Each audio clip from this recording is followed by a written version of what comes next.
So one thing you might need to use on ClassLink is printing out students' quick cards. You'd be shocked at how often they lose their quick card, which is what they use to sign in, so that you don't have to type in their login information. If there's ever a reason why the login isn't working and this quick card doesn't scan, you'll see at the bottom of their quick card, which I'll show you in a second, it will show their student ID number. You would use that in their birthday in order to sign them in. So you'd have to manually sign them in that way if they don't work. But luckily that rarely happens where the quick cards don't work. But if you need a new quick card, let's say they lose theirs, Mrs. Duffy has a hard copy of everyone in the class, but if she's not here, or honestly, I think it's just easier to print off the individual student who needs a quick card, you would just go to here, class quick cards. So from here, you would click on any class. It really doesn't matter. I always just click on the first one. So the ELA one, English Language Arts, but again, you can click on any. You could do, if you select all of them, you could print the whole class, but again, let's pretend just Abby lost hers. So I would just select Abigail over here. And once it's checked off, all you have to do is hit print.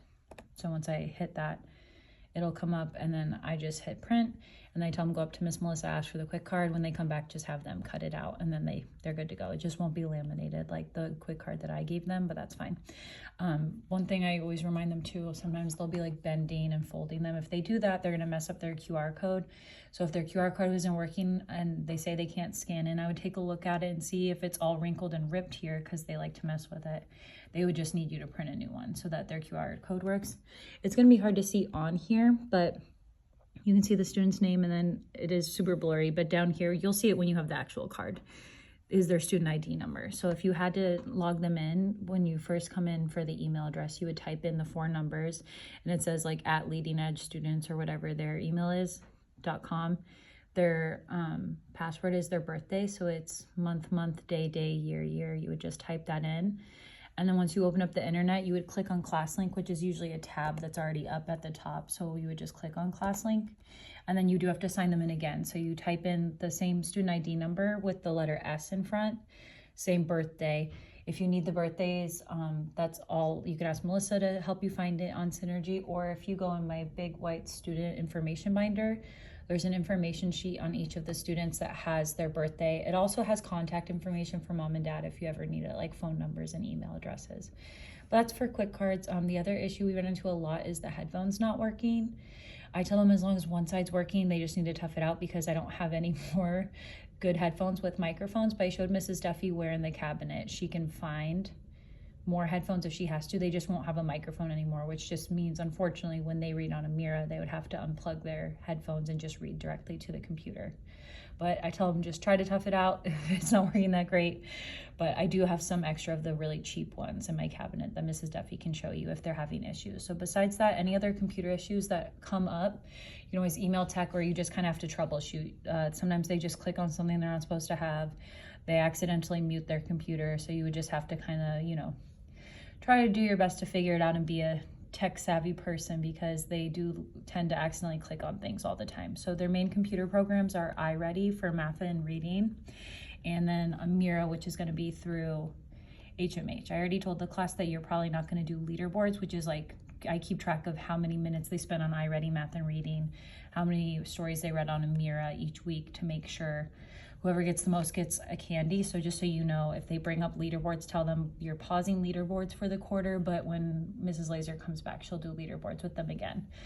And then Mrs. Matt is a really good resource for any of the computer programs, especially a Mira. But iReady, if you have any questions or need help figuring out how to do things, she can come in and help you with that. So that's like the main thing as far as computer time with the students, which I do every morning is like their bell work, except for Fridays. They get to have fun Friday, which I'll explain to you in person.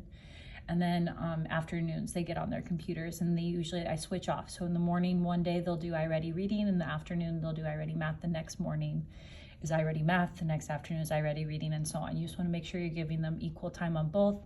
And then in the afternoon slot, while they are doing their iReady, whatever it is, reading or math, I do about 5 or 6 at a time, depending on how loud you can handle it being, and tell them to try to read 1 to 2 Amira stories each day. And I try to get through everybody that week, so you can find your own way of keeping track. Or like I said, Mrs. Matt can show you where to keep track here. I can show you too, but you're not going to see anything because they haven't read any stories yet, but you can kind of track how many stories they've read. Ideally, they should be getting 5, but if you can get at least 3 for each of them. So if I go to Discover here on HMH, which is that smiley face, and go to Connected Solutions, this is where you'll find all things Amira.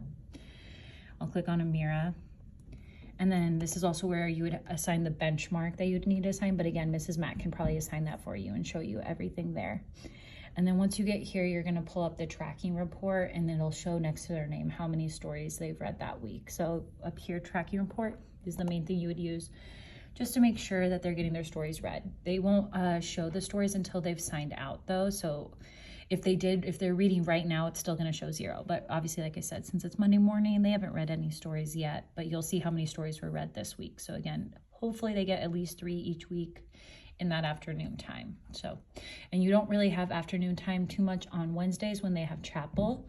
So most of this gets done Monday, Tuesday, and Thursday. And then if you want to squeeze in computer time on Fridays, that's up to you, but it's not really necessary as long as they're working on their computers Monday through Thursday. So that's all the main computer things. I'm going to go through the ELA curriculum and math curriculum next.